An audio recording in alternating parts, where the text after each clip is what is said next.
the sons and daughters of the soul. We are resilient and forever forward-thinking. We ask for nothing else than the opportunity to live and to create the lives that we were meant to live. We want nothing but an equal chance at options and possibilities. The same possibilities and options to live out our potential as our fellow man. We want to be heard, understood, and expressive in our reality. We are the future. We are the creative. We are here.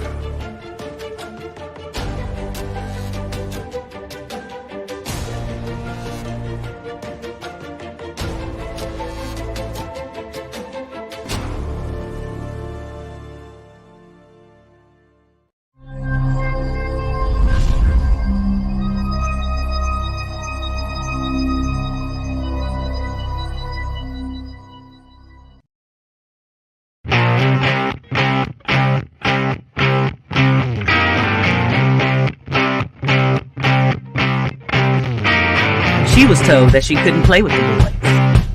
She was told that they were too big, too rough, too strong. She was told to give up her dreams and move on. She was told to just be pretty, be quiet, be a lady. She was told that women had to stay on their side of the court, stay in your lane. Playing and competing with men was insane. She was told that men and women would never be equal. Dreaming like that would only be lethal to your mind, to your soul. She never listened. She knew that their thinking was old. She was magic. She is the definition of spirit. She is what champions are made of. She is magic.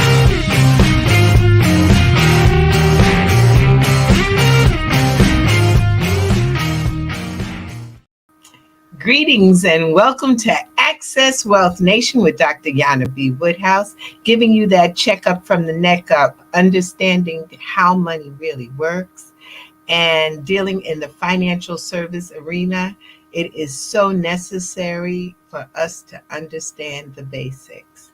So, as you know, this is a month that is dedicated to women, should be all year long.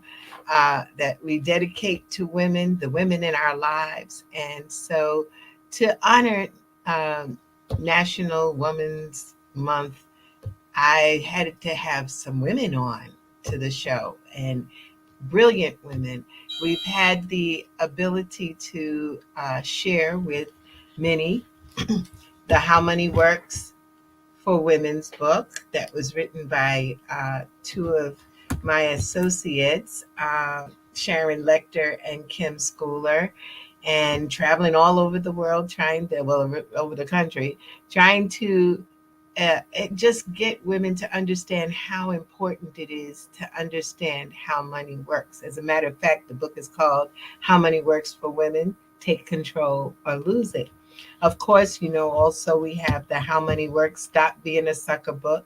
Two other associates of mine, Tom Matthews and Steve Seabolt, along with Andy Horner, have allowed that book to go. And it's really over 700,000 books have been in print. And the power behind it is that it's a fun book. It's an easy reading. So if you want the book, what we always say is that all you have to do is send me an email with your address, and we will send you a book, free 99. And the email is Anaj Enterprises Inc., ANAJ Enterprises Inc. @gmail.com. So if you'd like a book, we'll be glad to send it to you. The only thing that I ask for is that you read the book. Don't miss out and don't let it collect dust. If you're not going to read it, once you get it, pass it on. It's important that we understand our mission. This is truly a mission for me, is to bring financial literacy, of course, to the urban community. But this country, we would love to see about 100,000 individuals who really understand and embody. And of course, it's always important for women, because they say, it's an old African adage that says, if you educate a man, you've educated a person. If you educate a woman, you have educated a village. I know that sounds sexist, but it's true because our first educators happen to be usually women, our mothers or our grandmothers. Also, for those, I have the door open, and some of you have really taken advantage of this, of getting a free financial analysis and overview, a discover of where you are and where you'd like to be. And all you have to do is call our office at 646-375-2121. Now, we're being broadcast through the Soul City Network and also on WHCR 90.3 FM, the voice of Harlem. And so today we've got a lot going on, but this is really exciting for me. You ever have a situation where you meet a person and they approach you and you're not really sure what's happening and what's going to happen, but somehow your world starts to change? And it's a reason because God has sent this angel into your life. And I've had that experience. But before I introduce her, I think it's best for her to speak the words of how she feels and the passion she has about really abundance. So, could we play the video? That the more information there is on a topic, the more confusing it is to find the right answer. Information overload, complicated by hidden agendas, is often the reason most people never move forward on the abundance scale. If there really was one solution, everyone would do it, and everyone would be financially abundant. It may take some time to create your foundation for financial abundance, but it's like building a muscle. With practice, abundant choices will become much more intuitive. Consider financial abundance as a sliding scale rather than a simple on-off switch. Much internet chatter focuses on scarcity versus abundance. It's not that simple. We will focus on moving from avoidance and conditional comfort towards abundance. Cultivating abundance takes practice, and naturally, people slip back into old patterns. So we will share ways to keep you focused on your vision. More importantly, we will discuss how the measure of success must be tied to personal values. Without that foundation, we can't know if we are living in abundance. That's her vision of abundance. And of course, just to give you a little idea of this person who's near and dear to me, and she's a financial professional. That's one of the hats that she wears. I'm going to say one thing is she opened my eyes to Disney on another level. So she's got some real she's fun. She's really fun. Sometimes in your life you need someone who is just that, can bring the fun. But she brings the fun, but she also has that heartfelt mission like I do, is to bring financial literacy and understanding to the communities. And she does that. One of her passions, though, that she shared with me through these years, I met her 8 years ago. And like I said, we tied now. And one of the things that I will say about her, she has a vision and she sticks with it. But she has a company that's called Life Worth Living. Do you hear that? Life Worth Living. I think that's so powerful because that's what we need, is a life worth living. And she has been 20 years in the financial service industry. She's been mentioned, okay, and recognized in Forbes magazine. Um, Recently, what you just heard was an excerpt of her contribution to a compilation of women who shared their thoughts on the anatomy of abundance.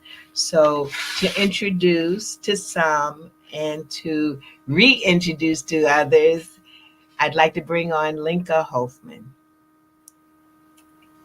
Hello. Hi there. How are we today? We are doing great today. Today is a good day. This is a good day, definitely. And That's what we're going to talk about. We've got a lot to talk about this book. I thought it was really a wonderful idea that it was put together with different thoughts of women. And of course, we were together at a time when you were writing it, your portion. And that was quite interesting. It changed like a few times until we got what Once we or twice, really, once or twice. Mm-hmm. yeah, there it is. And it works. It works. So we're going to talk a little bit about this, but I wanted you to just also, who is Lenka Holma? Because I know what I just told people because that's who I know. But who is Lenka Holman Well, to it Lenka? depends on they ask where and what time and what day of the week and that sort of thing. Because I don't think any of us is really just one person. And that's kind of what I try to pull into in the book and so forth, because I've been a financial professional. My day job is I sit and just straight up helping families and business owners. I love working with the business owners because they're the ones who are out there giving us jobs, and so many of them are so passionate about creating something bigger. And that's it right there. I really connect with the people who are looking to create something bigger. You, Jana, are one of those people because That's you and I have really focused on there's so much more. But that being said, I have this phrase on my wall is that my life is like a symphony. I have a crescendo of activity followed by the restoration of a melody of restoration. And that's where the fun part comes in. And that's why I like to really focus with my clients and so forth. Where are we at now? What's next? Because if we're not changing and moving and growing, we're stagnant. that's so true. In addition to it, I know you help your clients, but also you help your peers, and I think that's really I'm embracing that because it's like it's been a me gotta go. I love my clients and I'm taking care of my clients, but also to look around and see that you can help associates that not necessarily do you get any compensation for it, but it's just the fact that you want to help, and in helping them you help yourself too. So Well, isn't it a good practice to put out into the world what you want to see in the world? that's true. It's just a matter of fact. If you want to make a difference, make a difference. So instead of waiting for someone else to do so. Oh, I was remiss. I've got to talk about this before we go further. We have been in our different respective companies been able to deal with the How Money Works for Women. And this month there have been women who have taken on the characters that are in the book. And so I just wanted to announce that on Monday, the 18th at 8, no, no, no, that's the wrong time. It's 8 o'clock. It's okay. They'll straighten it out. It's 8 o'clock Eastern Standard Time on Monday. I have the honor to portray my favorite character, which is Fatima. And there'll be a group of women who will be talking about the characters in the book. And so not only get the book, read the book, but come and meet some of the characters in the book, because I just forgot that. So, and not to take from it, but this book that you have, that you are a part of, we're all women, which I thought was awesome. Was that the original idea of Miss Wisdom? Yeah, Katrina has been a good friend of mine for I've known her actually longer than I've known you, Jana. And she is really focused on the anatomy of abundance as a framework.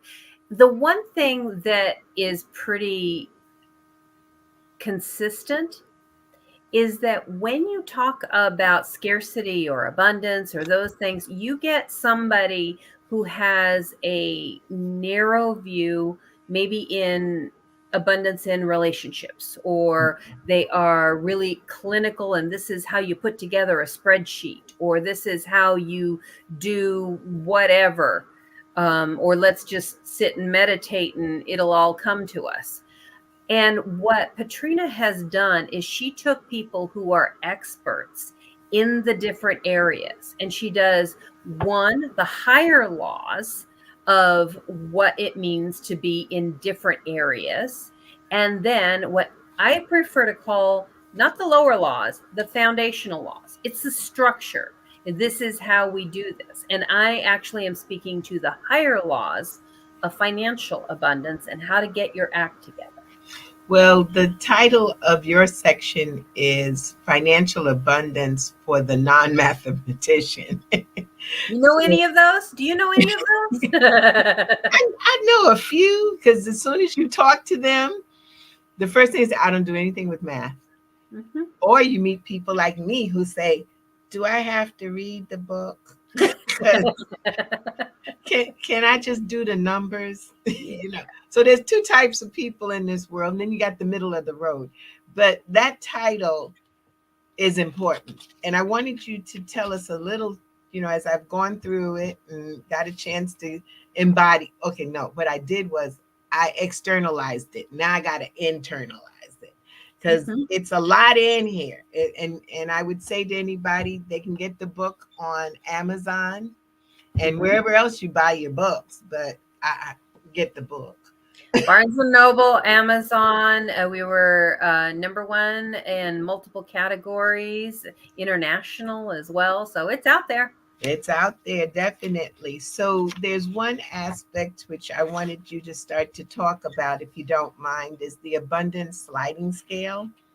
Just a little bit. Could you give us a little peek of what's that really about? Because you truly have a way with words and also acronyms. So therefore, acronyms, yeah. I lived in acronyms, so I kind of got trained in that.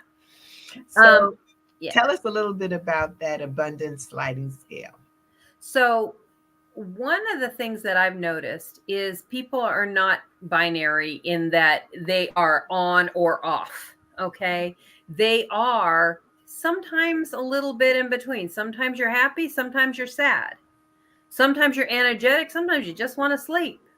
Sometimes you feel abundant and everything is coming my way. I just can't do no wrong. And then other times you're like, really? I stubbed my toe again. Everything is going wrong. I just can't hold on to money. And it moves. But I've been doing this for 20 years, talking 20 plus years now. Yeah. And I've been talking to people, and I would always see, and one of the things that I love doing is saying, okay, I'm seeing this happen again and again. Why is it? What's the common thread between Susie and Joe and Sam? What's going on? They're having the same problems. Why are we stumbling? And so what I try to do is I try to just say, okay, what's really going on? And it's not scarcity versus abundance, because so many times I told you about the internet chatter, and people just go ahead and say, oh, well, I read this book on abundance, now I'm fixed. Not true. So what I found is that somebody will maybe be in extreme scarcity where they're freaking terrified about absolutely everything. They think that as soon as they're going to get $1, they're going to have their car break down or something. And what I found is they read a book and they think, okay, now I'm going to sit and meditate and I'm abundant. That's not what happens. So there's a scale, and what I've identified is between scarcity and abundance, there are 3 other areas. And those 3 other areas that I've noticed that are very prominent is avoidance. Oh, yes.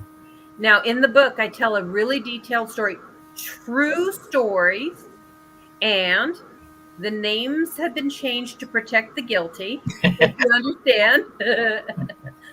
But it is avoidance of, well, you know what? I'm going to buy that extra pair of nice shoes and I'll figure it out. It's just going on the credit card. It'll be all right. You know what? Well, I needed a new car, so I'm going to get the nicest Tesla, top of the line, and I'll just bump up my hours at work a little bit more. or something. And I'm not telling you anything. Those of you who are out there haven't seen. You've seen these people. It's just a little bit of this. I'm not really going to pay attention to it because it'll work itself out. And then in the other end, when it's getting towards abundance, there was something else that I saw, which other people, and I'll say the traditional financial services thinks, oh, they are the perfect client. They are absolutely have no problems with money. And these are the ones who I see, they are absolutely okay because they keep moving forward, keep moving forward, and they keep saving and they keep doing this, and I'll be okay just as long as I don't lose my job. And then I'll you be okay. Everything's fine. I'm paying all of my bills. I don't have a lot of debt. Everything's going to be okay as long as nobody gets sick, as long as my parents don't have to move in with me, as long as my kid gets the college scholarship. And there's so many little caveats. So they really are still living on the edge, but they're moving forward in one way or another. And they are in that realm. Okay. And that's, I call conditional comfort. I'm okay. Okay. I'm fine. I'm living my life. I don't understand what's wrong. I'm putting away money. Just because I have a 401k doesn't mean that I'm going to live comfortably at retirement. I'm just saying. And those are the individuals that are on that end. That being said, there is another range, and I see this a lot in young people. I am going to say that the much maligned millennials, we're going to call them the triple M's, they are really a lot better off financially than most of the others that have been of that age, because now the millennials are getting down into 30-ish, and they have actually done quite a bit better because they saw their parents, my generation, totally mess things up. But they're kind of neutral. They feel like, hey, my parents worked really hard. They really did everything right. They did the job at the company that was supposed to take care of them and give them a pension. That didn't work out. And now, why not live for today? So I'm going to go have my avocado toast and an extra latte, and it'll be good. So it's all along the scale, and you can slide back and forth. Okay, I'm going to get really focused. I'm going to really be in abundance and really start saving for the right things so that I don't have to worry about it. And this is not about a dollar amount. Let me be really, really clear. And I do think that when I read my own book chapter, I wasn't as clear about this because it is not about how much you make. No, you got that point over. Because I think what even more so, and I'm going to throw out a little tidbit, what they say, throw my line out. The story of the three sisters tells it all, that it's not just about the almighty dollar. It's lifestyle, it's mindset. And I think throughout the book, that's the giving point is that it's not just about abundance. What is the abundance? But the abundance is on so many different levels, and it all has to do with your consciousness. And I think that that's something that goes throughout the book. But of course, in your chapter, you hit home hard, and tell it like it is. And now it's even more deeper when you say that to protect those that have should not be known, number one, but to protect them, their identity. But that story resonates. And as long as I've been in this industry, as you know, I've been a long time. It's technically, with my add the tax business to it, it's over 40 years. I just look good. You really do. Tell us. But the thing is that, you hear it. You know people that are like this. You know families. So it's very relatable, and what you're teaching is not, like you said, numbers, be good, do this, you know. No, it's like be human. Would I dare to say that that's what it is that, be human. There's going to be times you're going to really mess up. Yeah.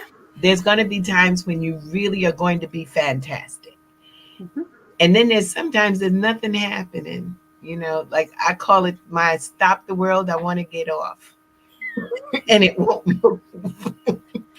So that's what I'm feeling from it, and I think that everyone should read, of course, the entire book, but I know I'm going to stick my foot here is that you got to at least go to the chapter.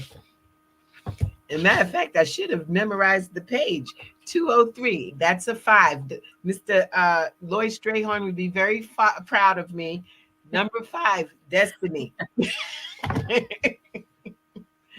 So you could go. So tell us more. There's more to it. I know the sliding scale, but there's also in not only the fact that you use the acronym of vegan, which I was like, okay, void of all other things, the fact that I am. And so I was like, oh, so this is interesting. So would you like to tell us, or would you tell us a little bit about this vegan cycle?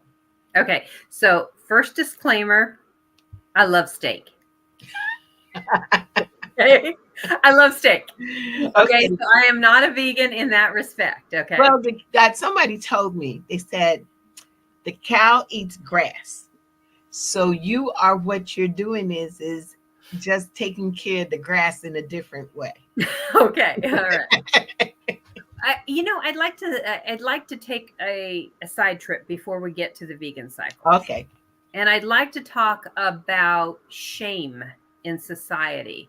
And it feels like finances are the only way or the only area in our lives that it is okay to shame somebody or kind of look, that's how you are. Okay. You're wearing those shoes. Okay. And it's no longer okay to shame somebody for sexual orientation, for their bodies, for their body image, all of these other areas. It's no longer, okay, it still happens, but it's no longer okay. No, someone gets called to the count for that. Yes, but exactly. When it comes down to finances and money and how people spend, it's like I just dealt with a client and it really did bother me, but I had to sort of put the mask on because her family made sure that she was taken care of. And they passed. She lost like 5 relatives in 1 year. And every one of them left something to her. And I'm watching her now in her adult stage. She and Uber Eats, she should have stock in it. I mean, in 1 month, it's just like immense. And I'm like, why? And so instead of saying, stop that, I had to say, what else would you like to do? You like to cook. So since you like to cook, maybe you should think about cooking sometimes, and lessening this bill that you're spending like $300-400 a month on food, and I know things make you feel better because we have food that comfort. That's why they call it comfort food. Mm-hmm. Mac and cheese. Thank you very much. Potato salad. We still got that bet going. I know. I know. But in addition to it is like you said, truly, we shame people for not being able to pay their bills. You shame people when they go into bankruptcy. Yeah, when someone comes and asks me, my philosophy, if someone comes and asks me for some help, either I'm going to help them or I'm not. And I'm not going to look for it back. It's just, let it go. I did it. It's done. But some come back and then they tell the whole world that they did this when their house is not necessarily always in order In either. order. Mm-hmm. Yeah. Yes. So Yeah. so And you no, wanted to tell us a little bit more about that mindset, that shaming. because it's all external. And when I talk about my brand and my absolute focus and invest your time, talent, and treasure in a life worth living, and I always emphasize the worth, because existence is shallow. It's a shell. If you're just on this earth and you are not experiencing joy, Yes. contributing to others, following your true passion, then you get to the end of your life and you're like, I wish I had. I wish I had. And that's what I really would love to see people really focus on earlier. Okay. Much like you, I've had individuals come in front of me who have had challenges and not connected their values. But I've also had challenges, and this is a story I did not put in the book, but Okay. I'll share Yes, today. we'd like some juice. Yes. Values. I've actually had individuals come to me who, while on paper, where they live, very modest, very working class neighborhood, and her values, this lady teacher, her values were to support her children and her grandchildren. Her daughter had some issues, and so she was really being the one to support, and both emotionally and financially, her grandchildren. I'm sure none of us out there have ever seen that. That's very unusual. Okay. But let me give you a hint and a behind the scenes tour of what a traditional financial services person did to her. And I say that very specifically. He looked at her finances and he kept saying, you have to save more. You're going to be, he literally said, you don't want to become a bag lady. You really want to make sure you're okay because you don't have a husband to take care of you. Yes, these were the How words dare. he came out. And this, she is the sweetest, kindest, caringest person you could ever hope to meet. And she started just feeling worse and worse and worse about herself. And she told him one time that she said, I need to put a pause on my retirement for a little bit, and I need to take a little bit out of this emergency fund because my grandson wants to go to a sports camp. And that was the last straw for her, because he said, hey, it's your life. But if you don't have enough, don't say I didn't tell you. Oh my. Well, one thing that you said, just to just a little interject, you did say he.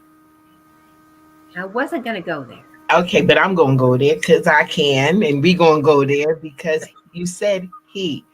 And I remember someone asking me, what's the relevance of women being in the financial service industry? And that is the perfect example. He may not realize what it is to be able to help your grandson go to a camp. He may not, but she does. And that's priceless. It has nothing to do, like you said before, it was about money. It's not about the money, it's Right. the wealth.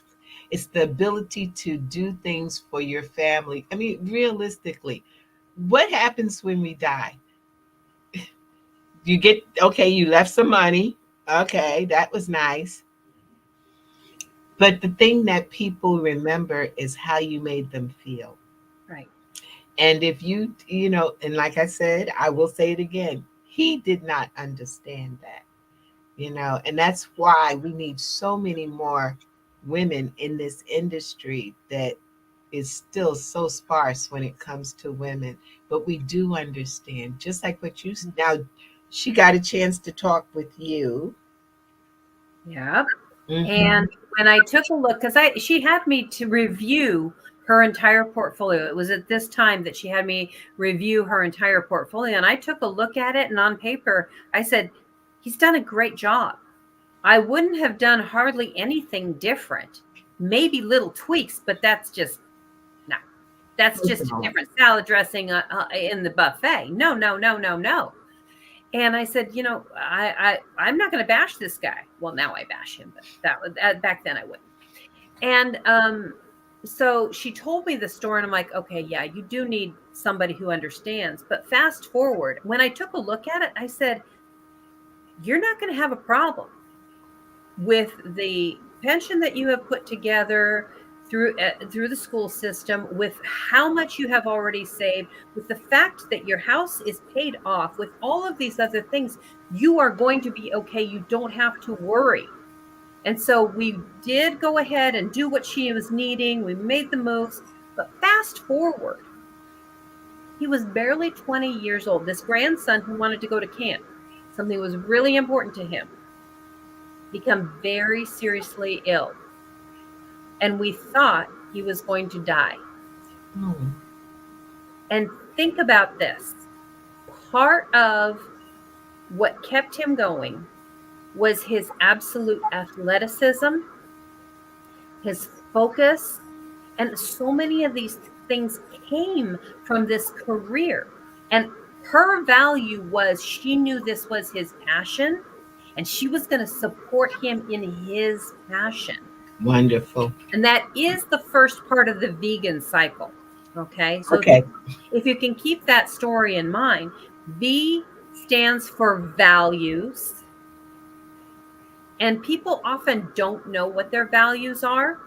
Okay. Or they go to world peace. I'll take care of my family. You know, the things that they sound good if you're running for Miss America, but they're not deep. Okay. And when you really think about what are your values, it's more, my house is burning down. What am I going to grab? What am I really going to grab? That is really, now there's some people who have a bag because they want to hold on to everything they can possibly hold. And I'll never forget the families that were with the storm with the Katrina. Yeah. And I watched them and I thought about it. They were at such peace. Even in this, our world, we were like, you done lost everything you possibly had. And then some, including family. But they had a peacefulness. They didn't have the junk, the gunk, the carrying with it, you know. So yeah, I can understand that, you know, that value system, you know. When people tell me, especially here in New York, I have to say it, it's almost an embarrassment to pass by the projects. And it's no problem. I'm a project kid too. I came out of the projects, but to look and see the cars, I saw a Maybach out in front, and they weren't visiting because it kept being there, you know. And I'm like, okay, you got a Maybach, but you're getting subsidized housing. So see, there's the judgment part. Yep, there it is. And it's part of our society. So I'm not saying we're bad people for judging. It's just we got to see, oh, there it is. Huh, maybe I should pay attention to this. And my value would be independence. My value, okay, another little story that's not in the book, if you're ready. Okay. That's what we want, the little thing. I know, you want the juice. I know. Now, just make a statement to anybody. If anybody has a comment or question or something, you're welcome to ask it, but because we're getting little tidbits that's not in the book. Go ahead.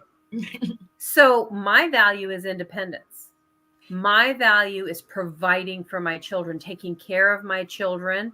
And it's not that I'm not a helicopter mom or bulldozer mom or all of these other, no, I never was. Because when my kids were real little, I told them it's not my job to take care of you. It's my job to teach you how to take care of yourself. Great. You're like 5, 6, 7. It's like, nope, I need to teach because I'm not going to be here forever. Okay. And they're pretty awesome daughters. They They are are. pretty awesome. They are. Yeah. They So- really are. And that's a mirror image of you. You can see it. But that's my value. And so here's the story that's not in the book.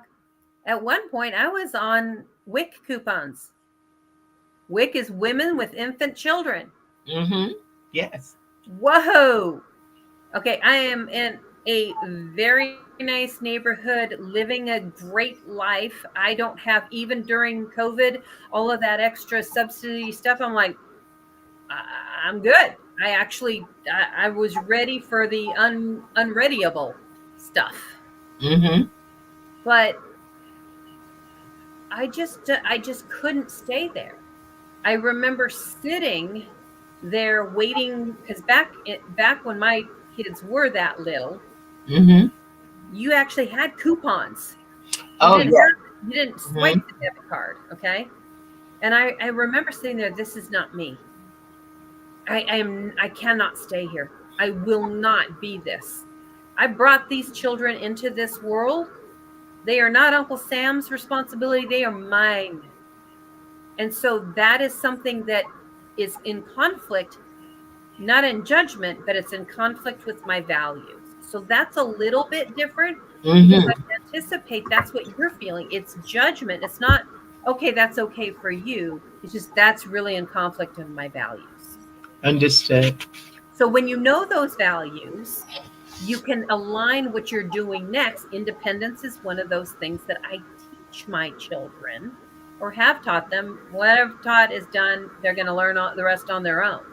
Okay. So once you know what your values are and align what that means and what it's going to mean, then the next stop in the vegan cycle is E for education. Okay.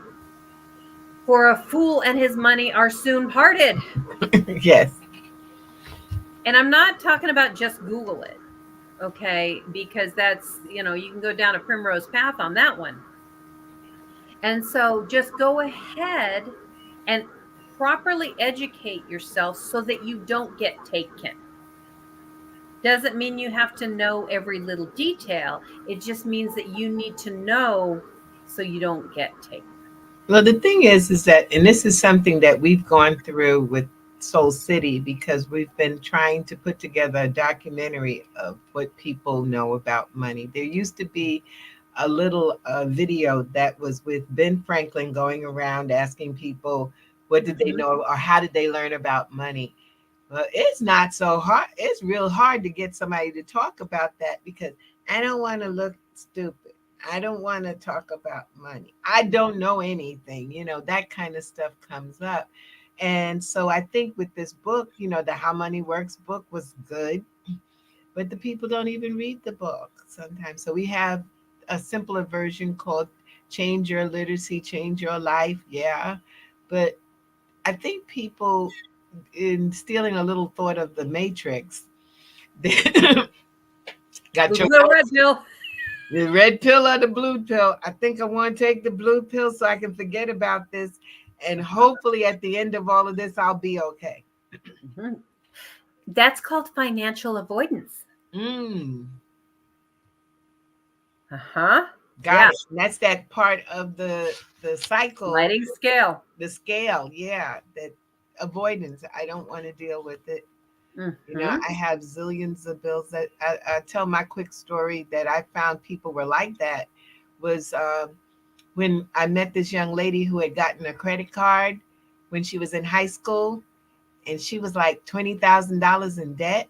And I was trying to figure out how that happened with one credit card. She said, I didn't know I had to pay it all back. Nobody ever told me I had to. They said I could use it for my books, and I did. I didn't know I had to pay it back. And I was like, wow, short of saying, are you crazy? But I said, I can understand that can be one of the things that could happen, because it was such a pressure for her to get the card. So she just thought that's what it was supposed to be. It's, the card, the miseducation. Yep, exactly. So that leads me to the next part of the vegan cycle, guidance. Mm. Okay. So if you want to be good at anything, you get a coach. Okay. Yeah. The young people who are going to Paris for the Olympics in just a couple months, they got a coach because they want to be better. They want somebody. They want guidance. Yes. And that's what you do. You don't look for the one size fits all. You don't look for the one perfect answer, but guidance like, hey, and think of that guidance person as a sounding board. It's like, hey, I'm thinking about this, this, and this. What do I not know that I don't know? But we don't want to show that we don't know something. Well, That's that where you that need to ego stop. thing. That's why I like this book, is because it's There's the attacking shame part. the Okay. brain. Yes. There's the shame part. I should know all of this. And I have heard that so many times, mostly from women. I didn't want to admit that I didn't know this because I should know this. Well, stop shoulding all over yourself. You, okay? Because it really just, it just gets you and it brings you down. Forget that. Check your ego at the door and say, I want to be better.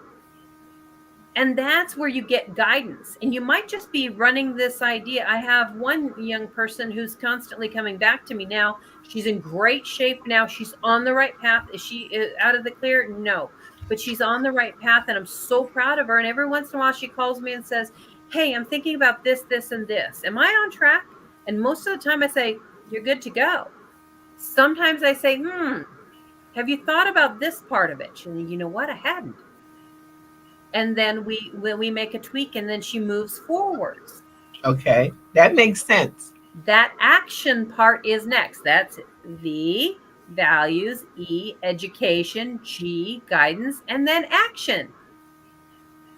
If you just think about it, if you just pray on it for the next 10 years, you're not actually moving forward. You've got to move forward and put plans into action.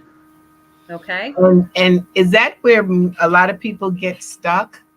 Is in the action side? Because from my years, I think that's what, it's like, okay, I got to get up and go. That's why I tell you, that's that phase of mine that says, stop world, getting off. I'll get back on in a little while.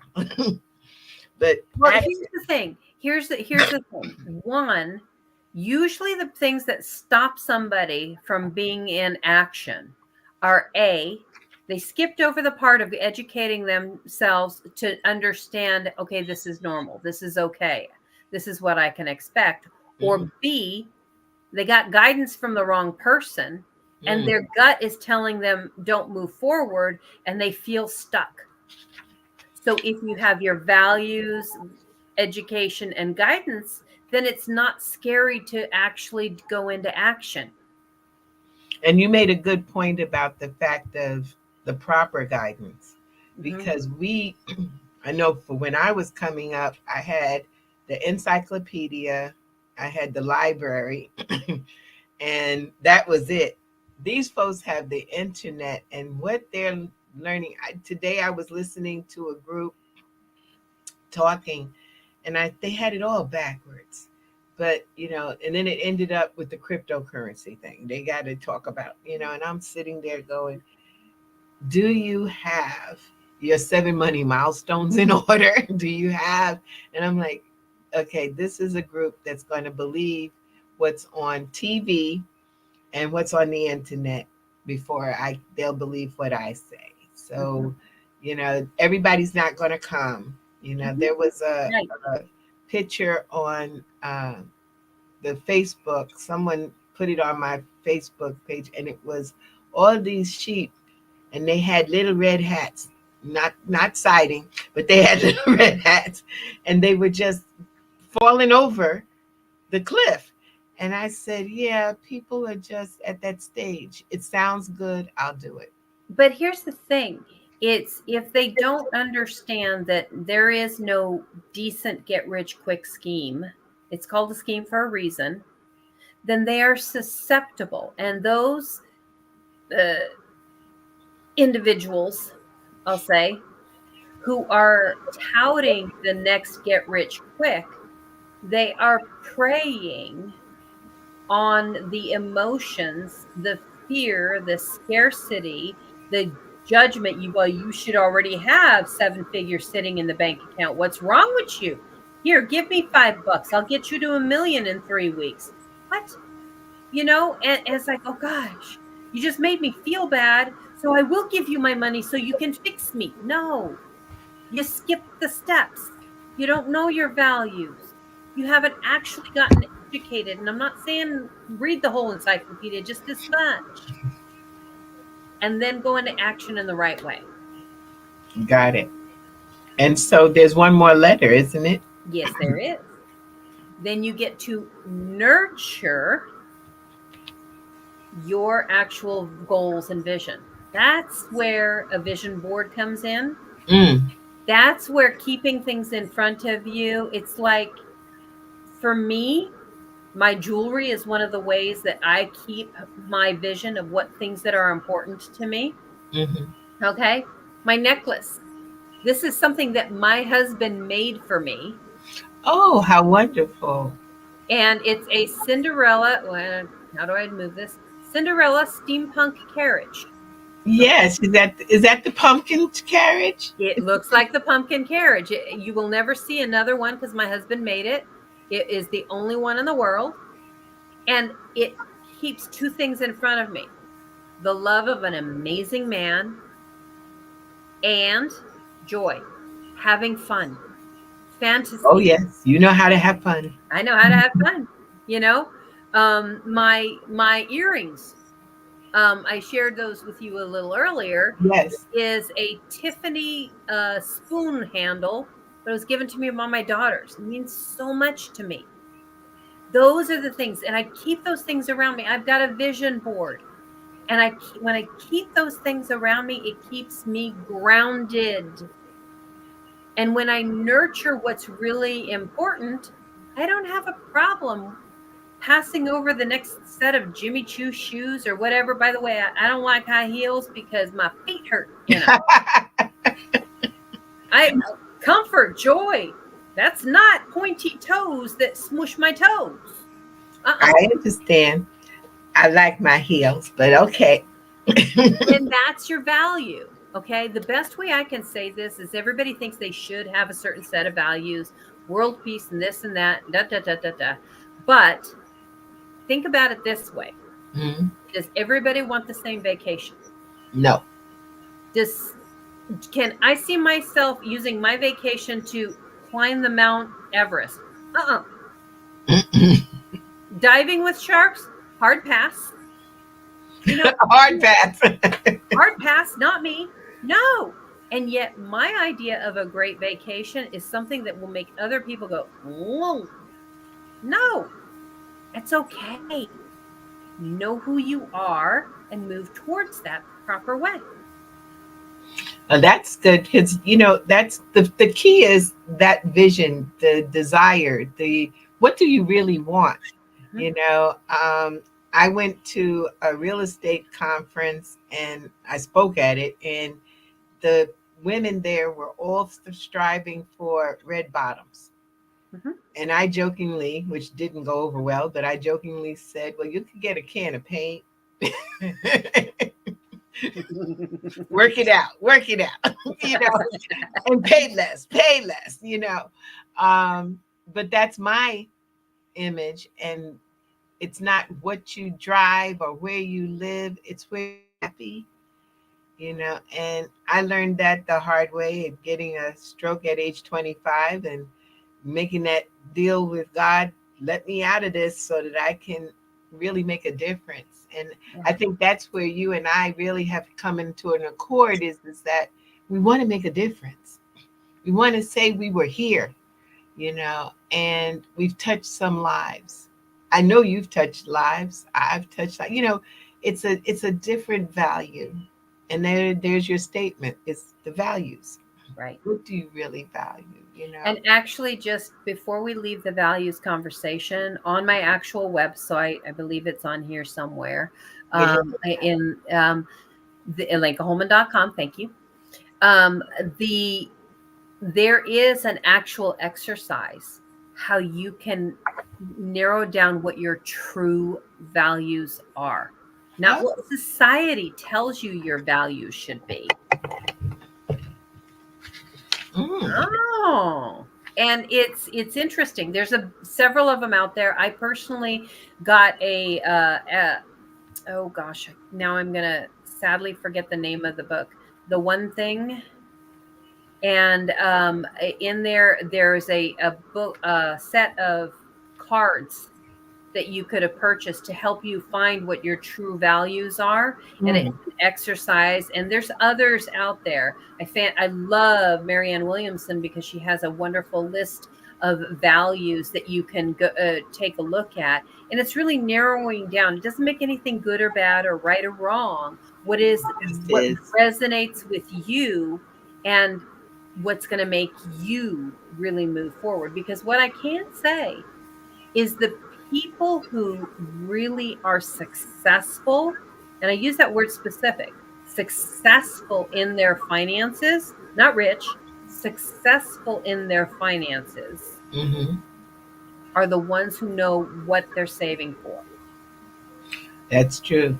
And more so, like you said, your values. What really, what is it that you strive for? What you would do if you didn't get a dime for it? Yep. What is it that's out there? It was just recently I can share is that I had a thought. I was watching, everybody's talking about Beyonce. Okay. So I'm not in Beyonce's pocket, not trying to get there unless she wants me to help her with her investments. Uh, but I thought about it and I said, I wonder what that lifestyle is really when you really have anything that you want, you can really get it. You can get it. But there goes the value point. What do you really want inside of you? And in paraphrasing her words, is that you're not going to take my soul. I'm going, I'm going to, I'm going to have fun. I'm going to live my life, and another statement to say, a life worth living. Yeah. Having that life that people look at, and they don't know what you're really going through. And we don't know what someone's going through. You see wealth or you have riches, but that's not it. You see what happens there. A lot of people commit suicide because they're not happy. They're not satisfied because it's not in the stuff. Yep. I tell anyone, Christmas time and the holidays that come up, ask someone the next year, what did they get? Yeah. But they probably don't remember that as well as they know who was around them. Yeah. And that's so important. And I think that what you've done in this book, along with the rest of your co authors, is phenomenal. I have to say this publicly. Today's Linka's birthday. Yep. That's me. There you go. And I chose it to spend with all of you. Isn't that wonderful? We are so blessed. She gave us a gift. And that's the gift of her wisdom, along with her friend wisdom. But to give us this, and I really, truly, truly appreciate you coming on board, especially on your birthday, to share. And what people can do for you, I think, is to go out and buy the book. But more so than the book, get to that website and I really listen and look and have a life worth living. Really, I love that. When I first met you and you said that was, then I got my little bottle opener that said it's very important to have. And so before we close out, can you tell me really, where did that come from, the life worth living? And what in particular is that? What's that meaning to you? Because it came from our spiritual side, I'm sure. So what is that? There are some people who I know in life, some who I love dearly, who are existing. They're existing on this earth.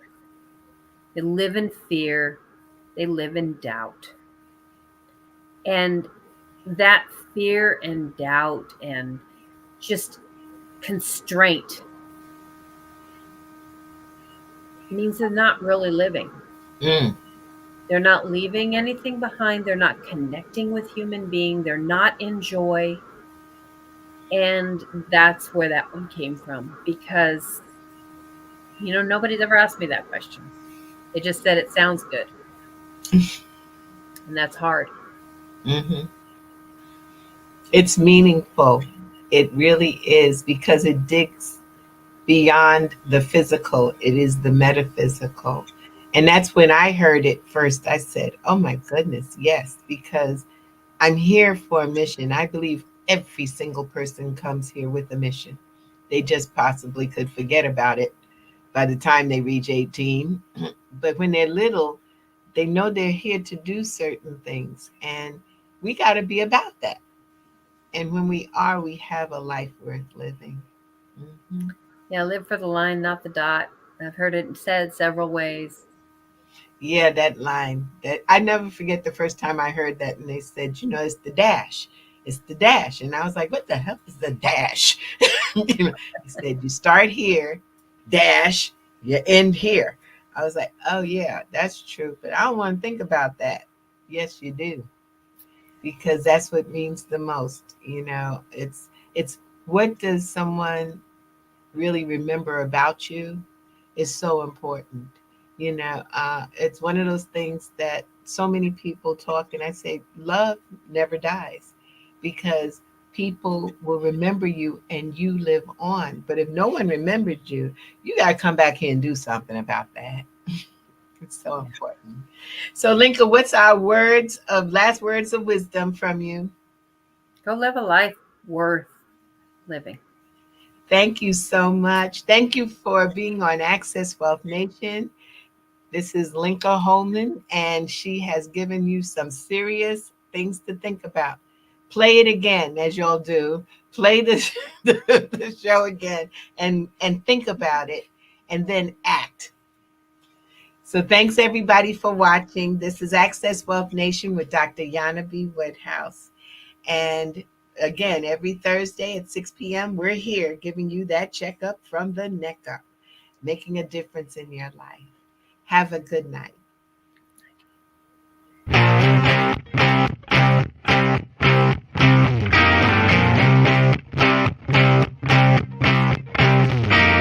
She was told that she couldn't play with the boys. She was told that they were too big, too rough, too strong. She was told to give up her dreams and move on. She was told to just be pretty, be quiet, be a lady. She was told that women had to stay on their side of the court, stay in your lane. Playing and competing with men was insane. She was told that men and women would never be equal. Dreaming like that would only be linked to your mind, to your soul. She never listened. She knew that their thinking was old. She is magic. She is the definition of spirit. She is what champions are made of. She is